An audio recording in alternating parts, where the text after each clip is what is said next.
Hello guys, welcome to science workshop. This is Kusum here और इस video में हम पढ़ने वाले हैं एमएससी प्रीवियस का पेपर जो जनरल फिजियोलॉजी वाला है। उसके अंदर एक यूनिट है डाइजेशन एंड मेटाबॉलिज्म के नाम से। तो उसी का इंट्रोडक्शन जो है वो हम इस वीडियो में देखेंगे। तो शुरू करते हैं। फर्स्टली हम देखते हैं कि भाई डाइजेशन का नाम आ रहा है यहाँ पे, तो डाइजेशन क्या होता है। इनफैक्ट इसमें दो पॉइंट्स दिए गए हैं यूनिट के अंदर, न्यूट्रिशनल अपटेक एंड डिस्ट्रीब्यूशन और स्टारवेशन, जो कि हम आगे डिटेल में जो है पढ़ेंगे, बट इस वीडियो में हम इसका इंट्रोडक्शन है वो देखेंगे। ठीक है, तो डाइजेशन होता क्या है। देखो, जो भी कॉम्प्लेक्स सब्सटेंसेस होते हैं उनको simple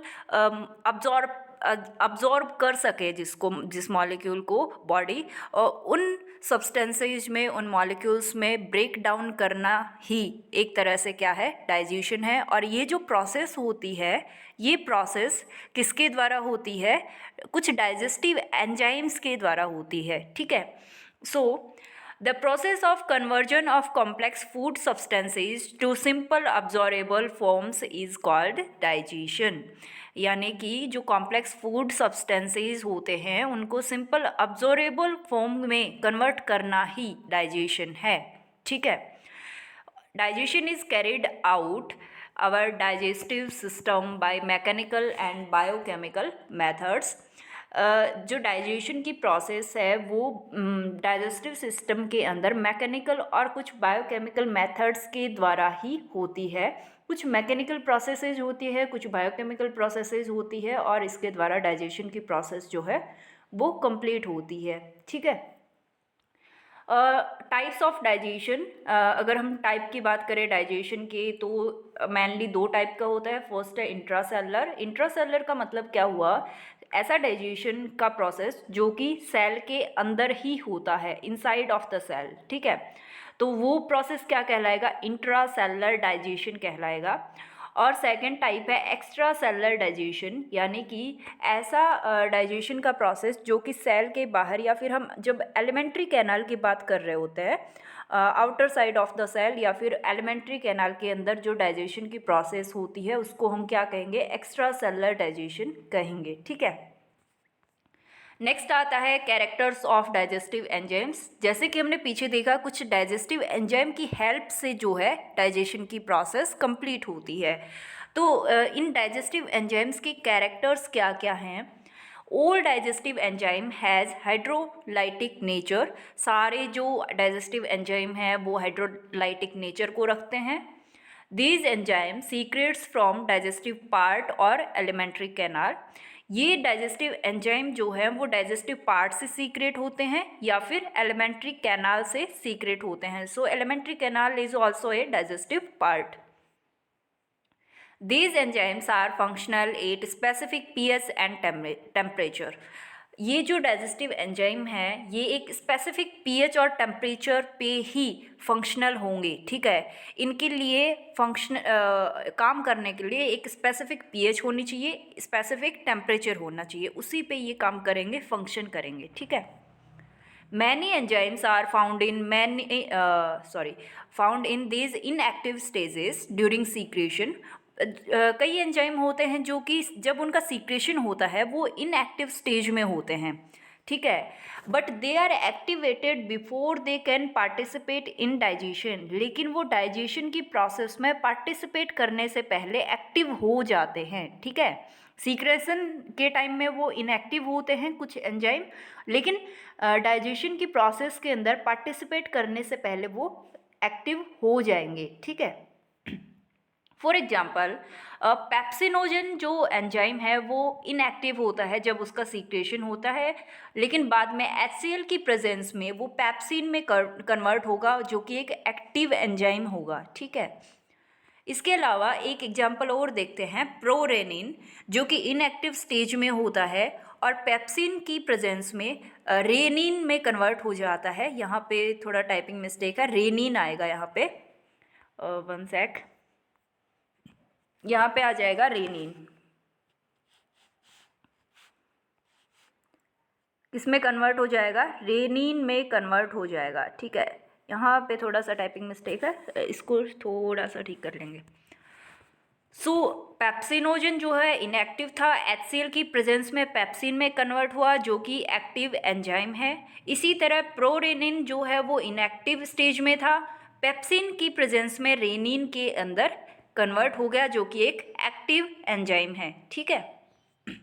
types of digestive enzyme. अब इन डाइजेस्टिव एंजाइम की अगर टाइप की बात करें तो कितने टाइप के होते हैं? On the basis of nature of food पर हम बात करेंगे कि नेचर ऑफ फूड के बेस पर ये कितने टाइप के हैं। तो फर्स्ट टाइप जो है वो है कार्बोहाइड्रेजेज और एमाइलेज। ठीक है, तो ये किसका डाइजेशन करेंगे? ये कार्बोहाइड्रेट्स का डाइजेशन करेंगे। ठीक है। इसके अलावा आता है प्रोटीएजेज। तो प्रोटीएजेज एंजाइम है वो प्रोटीन को ब्रेक डाउन करेंगे, लाइपेज एंजाइम लिपिड को ब्रेक डाउन करेंगे, और न्यूक्लिएजेज एंजाइम जो है वो आरएनए और डीएनए को ब्रेक डाउन करेंगे। ठीक है। नेक्स्ट आता है digestive system. So what is digestive system? Digestive system जिसके अंदर डाइजेशन का पूरा प्रोसेस होता है, माउथ टू एनस तक, जहाँ से इंजेशन होता है और जहाँ से एक्सक्रीशन होता है, उसके बीच का जो भी प्रोसेस आता है वो डाइजेशन के अंदर आ जाएगा। तो डाइजेस्टिव सिस्टम के अंदर एलिमेंट्री कैनाल और एसोसिएटेड ग्लैंड जो है वो इंक्लूडेड है। और एलिमेंट्री कैनाल जो है वो माउथ से लेके एनस तक कंटिन्यूअस एक ट्यूब लाइक स्ट्रक्चर है। ठीक है। एलिमेंट्री कैनाल के अंदर क्या क्या जो ऑर्गन्स हैं वो आते हैं? माउथ हो गया, फेरिंग्स हो गया, ईसोफेगस हो गया, stomach, small intestine, large intestine, और इसके अलावा एनएस हो गया इसके अंदर। ठीक है। एलिमेंट्री कैनाल में ये सारे के सारे जो ऑर्गन हैं वो पार्टिसिपेट करते हैं डाइजेस्टिव सिस्टम के अंदर। The digestive system perform 6 basic digestive processes. जो डाइजेस्टिव सिस्टम है वो 6 बेसिक प्रोसेस को परफॉर्म करता है। वो कौन कौन सी है? फर्स्ट टाइम क्या होगा? इंजेशन होगा, हम फूड को अंदर की साइड में लेंगे, taking food into the mouth, mouth के अंदर फूड को लेना ही इंजेशन कहलाता है। और नेक्स्ट पॉइंट है सीक्रेशन। बहुत सारे एसिड है, एंजाइम है, ये सारे इन सब का सीक्रेशन होता है। सो एलिमेंट्री कैनाल के अंदर या फिर गैस्ट्रो इंटेस्टाइनल ट्रैक्ट, इसी को हम एलिमेंट्री कैनाल बोल रहे हैं, उसके अंदर उसके ल्यूमेन, यानी कि ल्यूमेन का मतलब होता है एक स्पेस जो कि एलिमेंट्री कैनाल के बीच में मिडल में प्रेजेंट होता है। वहाँ पे कुछ एसिड हो गए, एंजाइम हो गए और बाइल का जो सीक्रेशन होता है। ठीक है। So next motility. Motility refers to propulsive and mixing moments which cause propulsion and mixing of food through the gastrointestinal tract. Motility का मतलब ये हुआ कि जो भी फूड है वो इंजेस्ट किया है माउथ के थ्रू, वो देन माउथ से फेरिंग्स में, फेरिंग्स से स्टमक में, एंड स्टमक से स्मॉल इंटेस्टाइन में, एंड देन लार्ज इंटेस्टाइन में ऐसे मूव करेगा। इसी को हम मोटिलिटी बोलेंगे।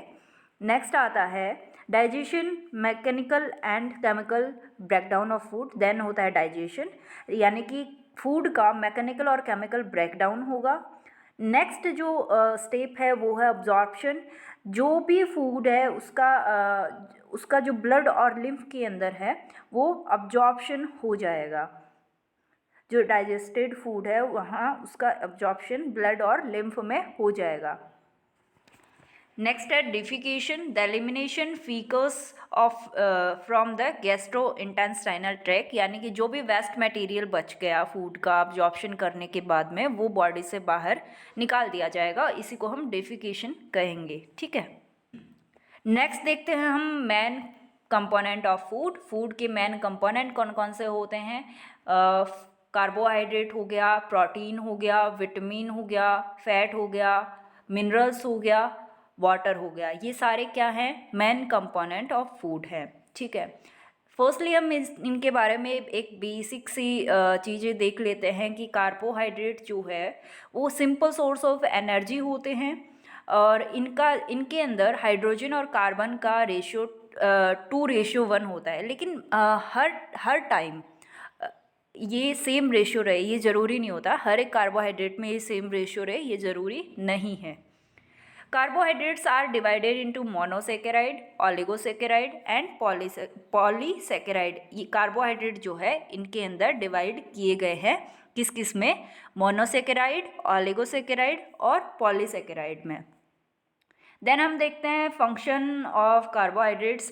ये जो है मेन सोर्स ऑफ एनर्जी होते हैं, इम्पॉर्टेंट रोल प्ले करते हैं मेटाबॉलिज्म के अंदर, main source of storage and material होते हैं, यानी कि बॉडी में इनका स्टोरेज भी होता है। Protein, the term protein is derived from the Greek word Proteus. जो प्रोटीन जो टर्म है ये कहाँ से लिया गया है, एक ग्रीक वर्ड प्रोटियस है जिसका मीनिंग क्या है, प्राइम इम्पॉर्टेंस। ठीक है, प्रोटियस का मीनिंग क्या है, prime importance. Protein is complex and organic compound containing nitrogen, in which carbon, hydrogen, oxygen, nitrogen, phosphorus and sulfur are present. Protein के अंदर मेनली नाइट्रोजन प्रेजेंट होता है, इसके अलावा कार्बन हो गया, हाइड्रोजन हो गया, ऑक्सीजन हो गया, नाइट्रोजन हो गया, फॉस्फोरस और सल्फर ये भी प्रेजेंट होते हैं। फेरस भी कुछ प्रोटीन में है वो पाया जाता है। Proteins are polymer of amino acid. ठीक है, प्रोटीन जो है वो एमिनो एसिड के पॉलीमर होते हैं, सबसे इम्पॉर्टेंट पॉइंट है। ठीक है, ध्यान में रखने वाली बात है, प्रोटीन जो है वो एमिनो एसिड के पॉलीमर्स होते हैं। Protein are polymers of amino acid, ये थोड़ा सा टाइपिंग में रिपीट हो गया, विद हाइयर मॉलिक्यूलर वेट। ठीक है, जिनका क्या होता है, हाइयर मॉलिक्यूलर वेट होता है। फंक्शन ऑफ प्रोटीन, प्रोटीन के फंक्शन क्या क्या होते हैं वो देख लेते हैं। Nature of mostly enzyme are proteinaceous. Mostly enzyme का जो नेचर है वो प्रोटीनियस होता है। इसके अलावा जो कुछ बहुत सारे हार्मोन्स का नेचर है वो भी प्रोटीनियस होता है। Protein is essential for growth of every kind of animals. सभी टाइप के एनिमल्स की ग्रोथ के लिए सबसे असेंशियल जो कंपोनेंट कंपाउंड बोल सकते हैं वो क्या है, वो है protein. Some proteins are structural type, और स्ट्रक्चरल टाइप का एग्जाम्पल क्या है, कॉलिगेंट हो गया, कीरेटिन हो गया। ठीक है, कीरेटिन और कॉलिगेंट जो है वो स्ट्रक्चरल टाइप के प्रोटीन का एग्जाम्पल है। देन आता है vitamin. These are complex component which we need to take in quantity along with food. ये जो कंपोनेंट होते हैं इनकी बहुत कम क्वांटिटी कम से कम हमें लेनी ही पड़ती है फूड के साथ में।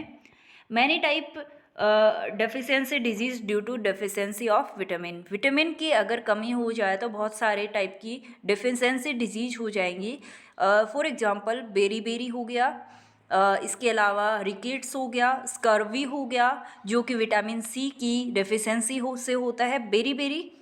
और इसके अलावा जिसको हम बोलते हैं रतौंधी बोलते हैं ना, इसको इंग्लिश में भी क्या बोलते हैं मेरे को ध्यान नहीं आ रहा, जो कि विटामिन ए की डेफिशिएंसी से होता है, नाइट ब्लाइंडनेस बोलते हैं आई थिंक, है ना। सो नेक्स्ट है comparison of animal in plant has more type of vitamin synthesis. अगर हम एनिमल की कंपैरिजन में प्लांट में देखें तो प्लांट में ज़्यादा विटामिन सिंथेसिस होता है। Vitamin B functions similar to hormones and is essential for the growth of the body. Vitamin B जो है वो हार्मोन की तरह ही काम करते हैं और बॉडी की ग्रोथ के लिए एसेंशियल होते हैं।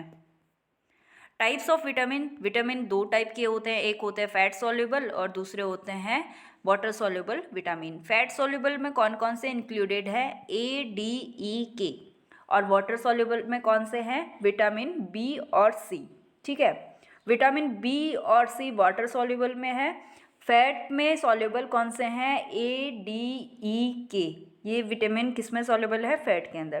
देखो इसको याद करने का एक ट्रिक बोल सकते हैं, लाइक बी और सी, और किस में सॉल्युबल है, वाटर में।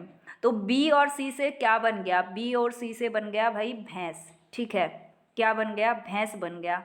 और बी और सी, भैंस किस में जा रही है, भैंस जा रही है पानी के अंदर।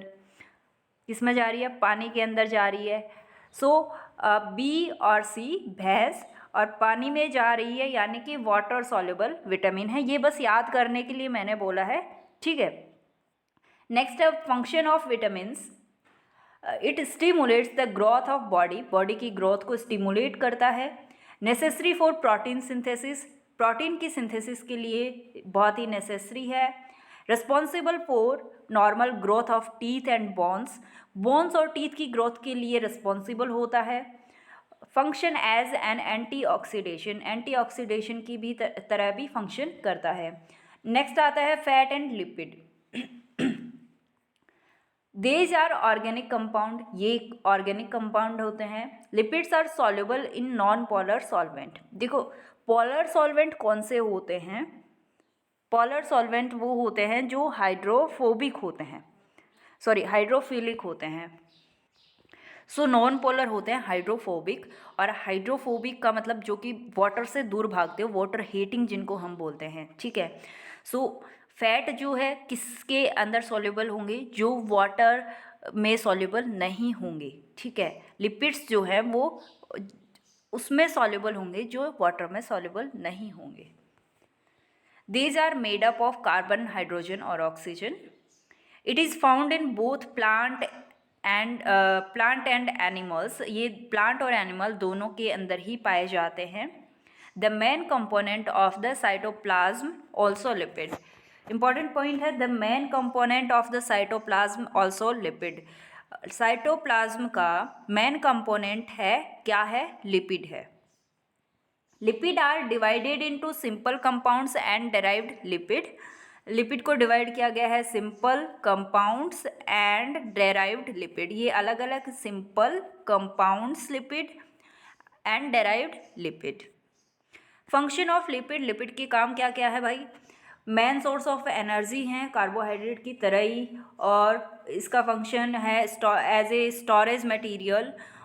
स्टोरेज किस किस का होता है? कार्बोहाइड्रेट का होता है और फैट का ज़्यादा होता है, ठीक है। बाकी प्रोटीन और विटामिन का भी स्टोरेज होता है, लेकिन फर्स्टली जो जब स्टारवेशन होगा, जो कि हम आगे पढ़ेंगे, तो उस टाइम फर्स्टली क्या होगा? कार्बोहाइड्रेट और जो लिपिड है उसी का डाइजेशन या फिर ब्रेकडाउन होगा, जिससे कि एनर्जी मिलेगी या फिर उसका मेटाबॉलिज्म होगा।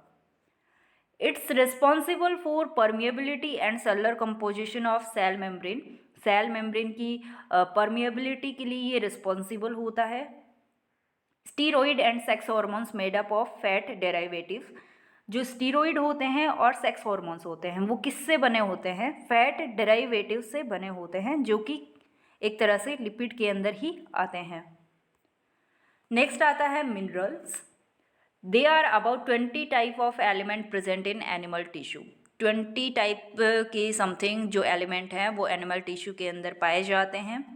फंक्शन क्या हो गया? जैसे कि for example calcium responsible for teeth and bones. Calcium जो है टीथ और बोन्स के लिए रिस्पॉन्सिबल होता है। फेरस जो है वो गैसियस एक्सचेंज के लिए रिस्पॉन्सिबल होता है। फोस्फोरस जो है वो एसेंशियल कंपोनेंट होता है सभी सेल्स के लिए, ठीक है। देन आता है वाटर। वाटर समथिंग एनिमल में ह्यूमन बॉडी की बात करें तो 60 to 70% जो है बॉडी का पार्ट होता है, और water present as an essential substance for all body reaction. सभी बॉडी की सभी रिएक्शंस के लिए जो एसेंशियल सब्सटेंस है वो क्या है? वो है वाटर। सबसे ज़्यादा इम्पॉर्टेंट है ये चीज़, वाटर, ठीक है। सो हमने डाइजेशन के बारे में पढ़ा है, थोड़ा सा इंट्रोडक्शन देखा है, तो उसके साथ ही हम digestive system, mainly human digestive system का एक डायग्राम देख लेते हैं, कौन सी चीज़ कहाँ पे है। और ये डायग्राम, अगर हम डाइजेशन एंड मेटाबॉलिज्म पढ़ रहे हैं तो ये डायग्राम भी हमको आना चाहिए। आप नोट्स बनाओ तो इस स्लाइड से नोट्स भी बना सकते हो, और टेलीग्राम पे जो है वो मैं इसका PDF डाल दूंगी, और टेलीग्राम चैनल का लिंक है वो भी आपको डिस्क्रिप्शन में मिल जाएगा, आप वहाँ से डाउनलोड कर सकते हो। और कुछ स्टूडेंट होते हैं भाई हमको हिंदी और इंग्लिश दोनों का मिक्सअप होता है ना नोट्स का, वो चाहिए, तो भाई वो वाला अलग से भी मिल जाएगा आपको, टेलीग्राम ज्वाइन कर लेना, वो भी मैं वहाँ पे अपलोड कर दूँगी, ठीक है। तो एक बार देख लेते हैं, ये डायग्राम पक्का बना लेना अपनी नोटबुक में जब भी नोट्स बनाओ। सो यहाँ पे देखो टंग प्रेजेंट है, माउथ यहाँ पे प्रेजेंट है जिसके अंदर बक्कल कैविटी होती है। ये जो ट्यूब लाइक स्ट्रक्चर है इसको हम ईसोफेगस बोल रहे हैं। स्टोमक, यहाँ पे स्टोमक प्रेजेंट है। और स्मॉल इंटेस्टाइन, ये वाला पार्ट जो है वो स्मॉल इंटेस्टाइन है। और लार्ज इंटेस्टाइन, ये वाला यहाँ पे एक सेकेंड, ये वाला जो पार्ट है इसका, ये लार्ज इंटेस्टाइन है, ठीक है। स्मॉल इंटेस्टाइन की जो लेंथ है वो लार्ज इंटेस्टाइन की लेंथ से ज़्यादा होती है, ठीक है। लार्ज मतलब ज़्यादा, इसका लेंथ ज़्यादा नहीं है, बस बोलने में लार्ज है। स्मॉल वाला का जो लेंथ है वो ज़्यादा होगा as comparison to large intestine, ठीक है। ये पेनक्रियाज प्रेजेंट है यहाँ पे ये लीवर प्रेजेंट है, ये बाइल डक्ट्स प्रेजेंट है यहाँ पे, गाल ब्लैडर यहाँ प्रेजेंट है ये वाला।